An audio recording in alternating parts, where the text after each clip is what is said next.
Hi everyone, good evening and welcome back to my channel.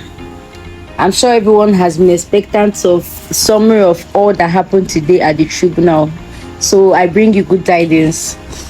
So yes, I have lots and lots of things for you. I have lots of videos to tell you what happened at the court today. Well, we'll start from here. Early hours of today, people were already on the streets, ready for their peaceful protest. Securities were already out too, in case of misbehaviors and all that. There also was a mix of reactions as shown in the placards, as some people were asking for their rightful mandates through their votes, while others were asking that Tinubu remains their president. Also, as you can see from this video, the courtroom was already set up and most judges were seated already, waiting for the time of judgment. There were about 7 allegations by Atiku Abubakar, while the presidential candidate of the Labour Party, Mr. Peter Obi, alleged that the presidential election was rigged in favour of President Bola Tinubu.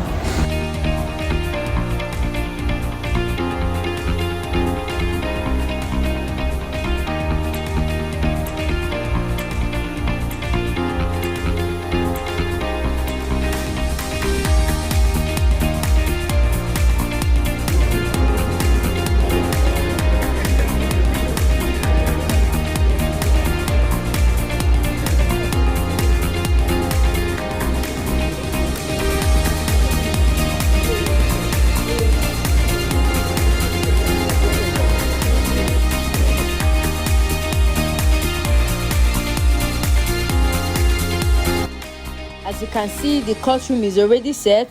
The petitioning party has brought in their evidences. The judges are seated and even the vice president is seated in the courtroom. The judgment panel is a 5-man panel of the Presidential Election Petition Court, PEPC, led by Justice Haruna Samani.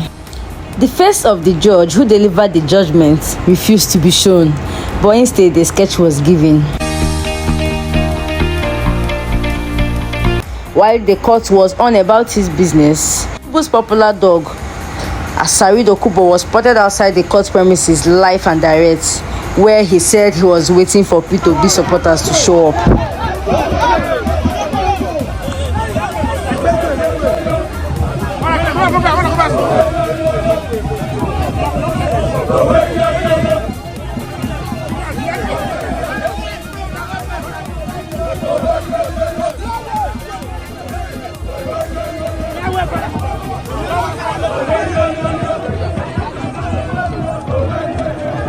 It was also reported that the security shot into the air, which made the protesters flee for their dear lives. Back in the courtroom, the petition of the Allied People's Movement on invalid domination was ruled out, and the court said that the process of qualification of any candidate for an election is stipulated in the constitution, so the allegation of the APM is incompetent. While the reading of the judgment was still ongoing, Dr. Charles Uwesunyi Edosonwa, a senior advocate of Nigeria who is a counsel for the APC, interrupted the judgment reading, and as such, the tribunal shut him down. I'm very sorry again, sir. Yes. Even if your lordships are going to say, your brethren are going to say their piece later on, sir, at least you all, my lord, you all should be arrested by saying it either dismissed or is allowed. I was wondering if your lordship would not pronounce that it's been dismissed. So that what are you saying? I'm sorry, but I don't want to be confused, sir. I've listened to your lordship's eloquent judgment. Sorry, please, Dennis Senior. You don't have to interrupt judgment. We are delivering judgment and we are still on. Please leave the judgment where it is. My lord, I'm very sorry, sir. If you are confused, when you get the judgment, you read it. No, my lord, I'm not confused at all. Okay, then please. I'm making a suggestion. You don't have to suggest to us how to deliver judgment. I'm sorry. So you seriously think that all 5 of us wouldn't know that? Lord, wouldn't know what we want? My lord, I apologize. While in this video, we all saw the Labour Party Council bring in all boxes containing the evidences of the rigging state by state and of the polling units too. Even witnesses were brought to the courtroom. We all saw that. But then the judges said and declared that the polling units where the rigging took place were not mentioned by the petitioners. They also stated that the petitioners did not present any sheet or forensic documents to show the states listed in 30 paragraphs on the rigged polling units. What a world. Now I want to give a summary of the court's judgment today. President Bola Tinubu and Vice President Kashim Shettima are fit, proper and qualified to be elected as President and Vice President. Also, INEC did not provide any system for electronic transmission of results. This has brought a lot of questions in the minds of people because we are all wondering what was the beef as for. Also, in another judgment of the court, a political party cannot impose credibility status on any candidate unless as prescribed by Section 65, 131 and 137 of the Constitution. And this judgment here has ruled out the double nomination case against Shettima based on technicality. The petition tribunal dismissed P2B's motion to cancel the result of the 2023 presidential election over allegations of corrupt practices and overvoting. The dismissal was on the basis that P2B provided no evidence of a rigged process. Another judgment of the court is the dismissal of the allegation that President Bola Tinubu was convicted in the United States on a drug trafficking related charge. The court said that the president cannot be disqualified on the basis of his forfeiture of drug money in the United States. This is in line with what Keyamo said by this time last year, that there cannot be a conviction without an indictment. So he speaks for the Labour Party, so they are our rivals.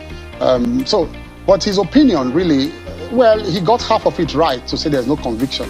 But he went off again the rail when he said there was an indictment. There cannot be an indictment if Asiwaju is not a defendant or was not a defendant to that case. I repeat it for the opt-in time. I don't want to sound like a broken record here. Asiwaju was not a party to that case. He was not. He was not a defendant to that case. It was just accounts that were sued, not him. Accounts in his name that were sued. So how could you indict him if there was no account? Then secondly, how many accounts are we talking about? 10 accounts. How many accounts are we talking about? 10 accounts in 3 banks. In 3 banks. In one person's name. How modern? No, not in one person. Not in one person. They were once linked to his mother. I just asked you how many accounts belonging here. He took responsibility for all of them because they were all Tinubu family and all that. His mother was there, his companies were there, his brother was there. He just took responsibility for all of them. And at the end of the day, they now pleaded with him when settling that, please don't come against us if it was found that we wrongly seized your account in the first place. I said, look at paragraph 6, page 2 of the settlement signed by the lawyers. They were appealing to Asiwaju. They were begging him, please don't come against us. Just let us go. Take us and let us go. And so it was him giving them indemnity. Don't forget, it was not the other way around that they were telling him, go and sin no more. No, he was the one telling them, go and sin no more. He was the one. Read it. The documents are there before Nigerians. Just a moment. You're saying forfeiture is not a punishment. But don't you think that it's a penalty? I mean, for you to forfeit, is it not a penalty? No, penalty is when they take something belonging to you and they say, look, they are imposing a fine or penalty on you. Forfeiture is that, look, this thing we think is our tax. Look at paragraph 38 now. They say it's tax. What belongs to them, they are just taking out, so you can go. They just took what belongs to them. So I'd like to ask you again, Mr. Keyamo. Yes. At this period in time when this case was heard, was it the period at all that Bola Tinubu was in office? Was this period, does it cross into any time that he was in office? No, it was not. Okay, it was not in office. After the court's judgment today, the party, in a statement issued by the National Publicity Secretary, stated that the tribunal refused to accept the obvious irregularities associated with the presidential elections.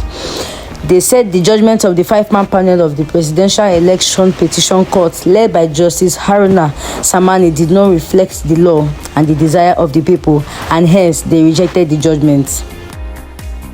Meanwhile, President Tinubu, in the Nigeria-India Economic Roundtable in India, has attracted a $40 billion investment pledges from India's investors during his outing.